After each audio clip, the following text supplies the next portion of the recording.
How do we change our energy and how do we sustain it for an extended period of time? How long does that time need to be until we really start to see? Sometimes immediate. Okay, so our research, and we've done in the last 6 years, because we were seeing so many incredible things going on in our workshops. I mean, people stepping out of wheelchairs and all kinds of crazy things. You're like a church.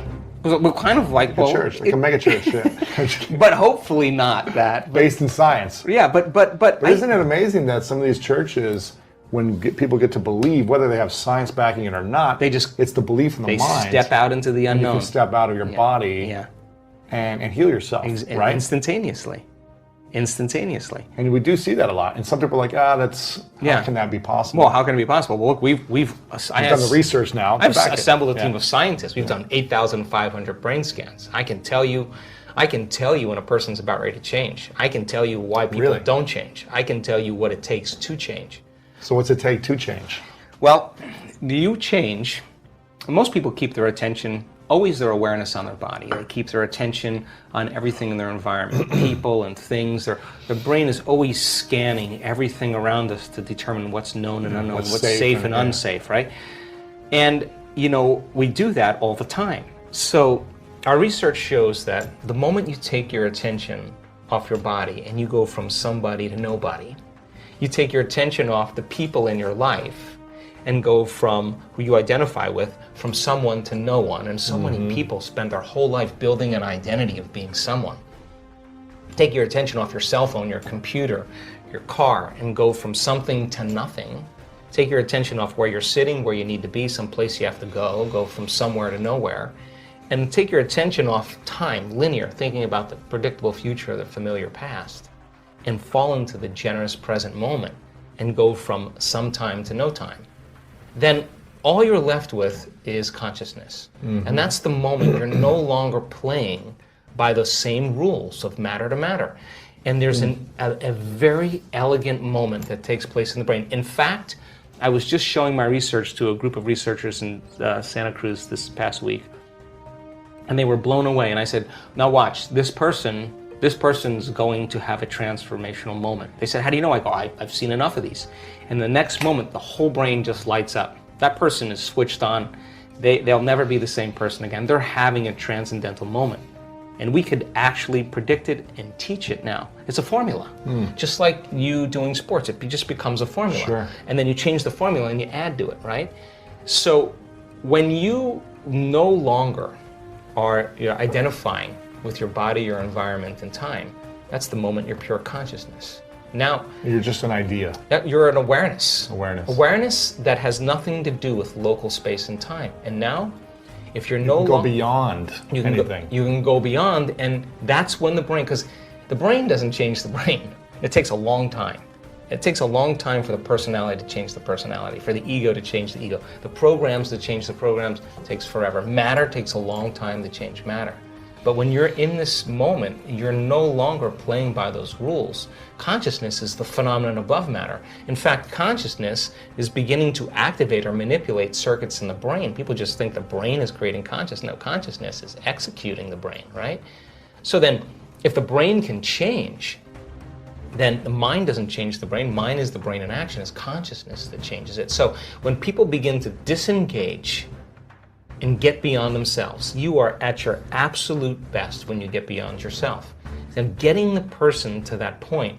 How does someone get to that point? Yeah, so we teach them that formula. We teach them to that point where all of a sudden they reach that generous present moment where they just feel connected. And when they're in that place, all the things they thought they wanted, they actually no longer want because they feel like they already have them. So then imagine living your life from that place. You would be less judgmental, and you would be less frustrated, you would be less impatient. Less reactive, And so the formula then is that it requires a clear intention, which is a coherent brain. And when you're living stressed out and something goes wrong, and you're threatened, or you can't predict an outcome, or you have the perception that something's getting worse, or you can't control it, you switch on that fight or flight nervous system that we talked about. Now here's what happens.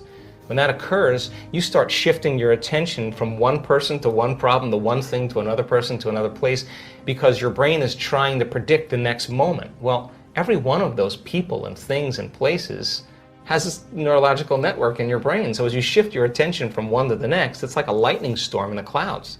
Your brain starts firing very incoherently. When your brain is incoherent, you're incoherent. And when you're living by the hormones of stress, not a time to create. No. Not a time to open your heart. Not a time to learn. Not a time to trust. And it's a time to run, fight, or hide. So people spend 70% of their time of their life living in this state. Wow. So think about it. So miserable. So then when you're under stress, if there's a cougar around the corner, you're not going to sit down and meditate. You're not going to sit still, right? But so jump imagine up a tree. here you got the survival gene switched on, and nobody is going to believe in possibility when you're living in survival, right? Wow, yeah. So then, when you're living in stress, what happens is you narrow your focus on the cause. You narrow your focus on matter, the object, the thing, and so people get switched on, and all of their attention is on their outer world. When the hormones of stress kick on, the body gets an arousal, now your attention is on the body. And of course, when you're under stress, you're trying to predict the future based on the past. And now you're literally enslaved into three-dimensional reality. So then how do you get what you want? You got to try harder, you got to force it more, you got to work harder, you got to fight for it. It's matter trying to change matter. It's exhausting. And people just burn out, right? So then we now know that when you go from a narrow focus on something and you begin to open your focus, you create a sense, an awareness that the act of opening your focus causes you to stop thinking. And if you stop thinking, you no longer activate those circuits and you start to slow your brain waves down. And as you slow your brain waves down, you start connecting to that autonomic nervous system, the thing that's giving you life. And all of a sudden, when you get beyond yourself, it says, he's gone. Let's step in and just clean up this mess before he gets back. Really? And its job is to create order and balance. So your body will start to do that for you. The innate intelligence will step right in. Once you connect, you got to connect. So you got to know how to change your brain waves. You can't change your brain waves and you stay in that active state.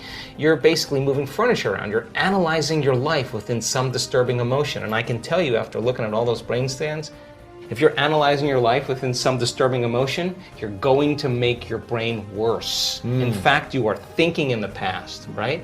So you teach people the formula, how to open their focus, change their brain waves, connect to that invisible field, and all of a sudden different compartments of the brain start synchronizing. The front of the brain starts talking to the back of the brain. The right side starts talking to the left side. And all of a sudden, what syncs in the brain links in the brain. And all of a sudden, you see this person starting to feel more like themselves.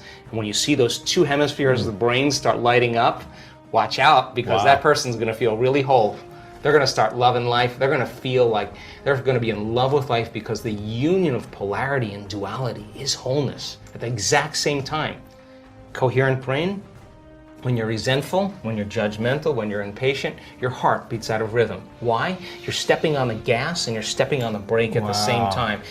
Your body and its intelligence living in survival is saying T-Rex is back there, but you're not running, because you're sitting across the table looking at somebody smiling and your body's revved up, right? So the heart is beating arrhythmically.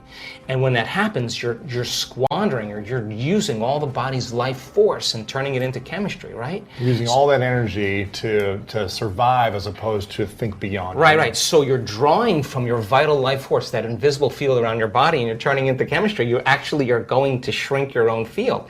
The hormones of stress cause us to be materialists, right? We when we're under stress, we're using our senses to determine reality. So now you feel more like matter and less like energy, more separate from possibility. So then, to teach a person then how to regulate that heart center. And we do this, we've done 6,000 heart scans. Why? Because if I can teach you how to get in that heart state, and I can teach you how to activate that center, and I can teach you how to regulate an elevated emotion, the heart starts to create a very coherent signature.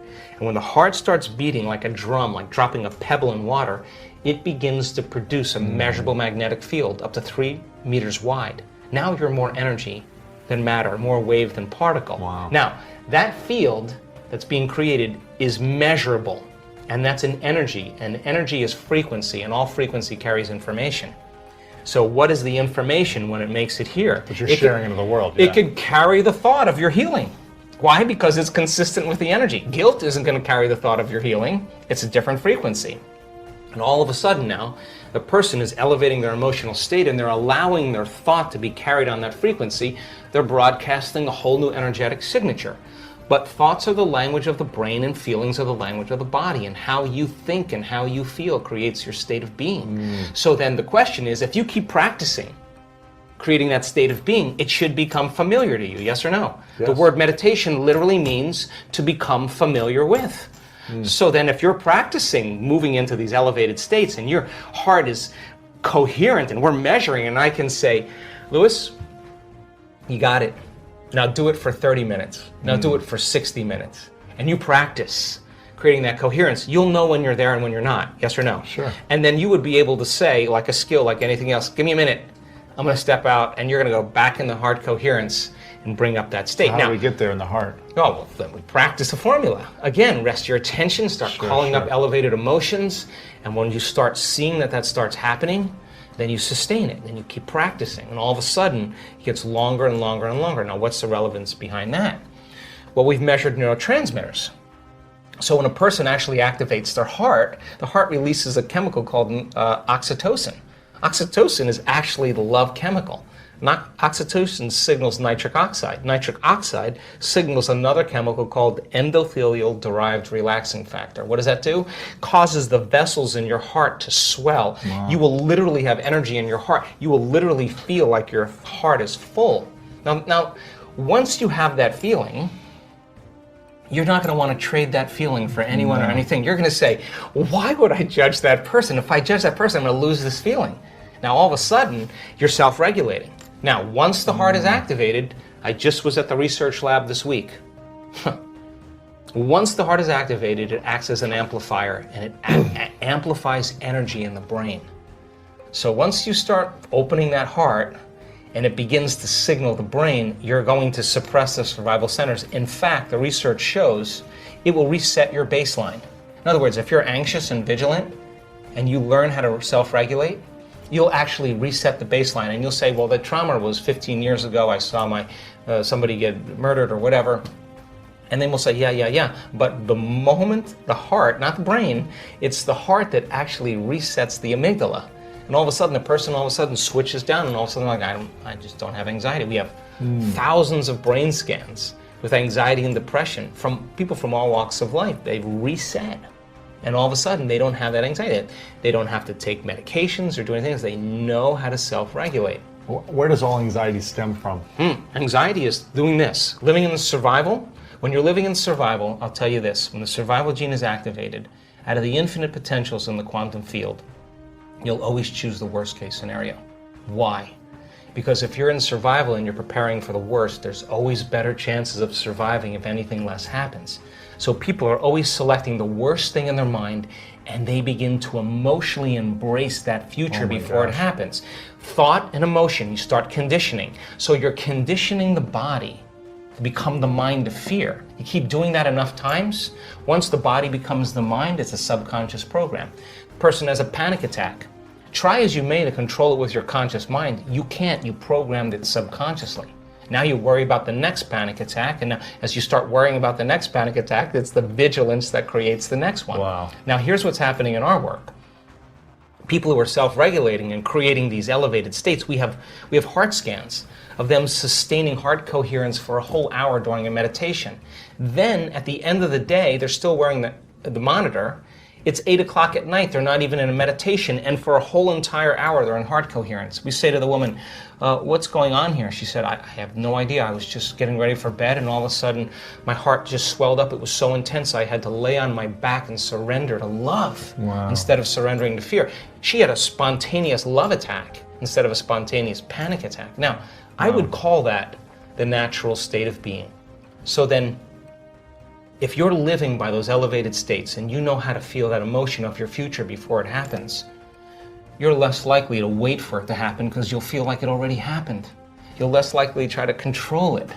You'll know that the moment you lose the feeling, you just disconnected, and you're going to make your way back. And when you get good at it, no person, no thing, no experience can take it away from you. Wow. Now you're empowered. And if you understand the laws of how creation happens, then you're less likely to compete and rush to get what you want. You're going to know that it's going to come to you. And now that's the new model of how do we create. Knowing it's going to come to us at the right time. What if we want it faster? No, you just do it again.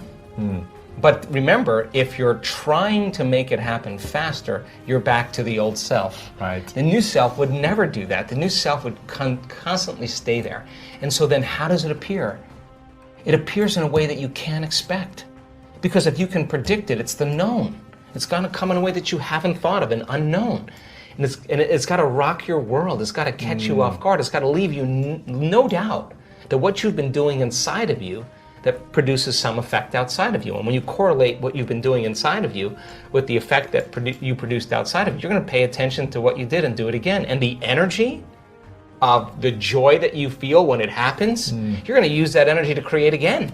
Now, people say to me, well, I'm this way because of that person and that thing. I would say to them, so you mean then that person or that experience out there is controlling your thoughts and feelings? Right. That means you're a victim to your environment. But when you start changing your thoughts and feelings and it starts to produce an effect in your environment, you're going to change the belief that you're a victim, consciously or subconsciously, of your life to becoming more of a creator of your life. And now all of a sudden when you become more a creator of your life, you can't blame anybody. You can't say, well, that person or that thing. You'd have to say, I got to be greater than that environmental condition. Who in history can I study that had the same challenges? What did they do? Let me just work that into my rehearsal so that I can improve, right? Just like you've done with sports. It's the same process. Yeah. If you want to learn more about how to master your mind, check out this next video right here. Hundreds of thousands of addicts. I've never found one ever that ever believed they're enough. And if we look at the key addictions, shopping, binging on food, binging on alcohol, binging on drugs, porn.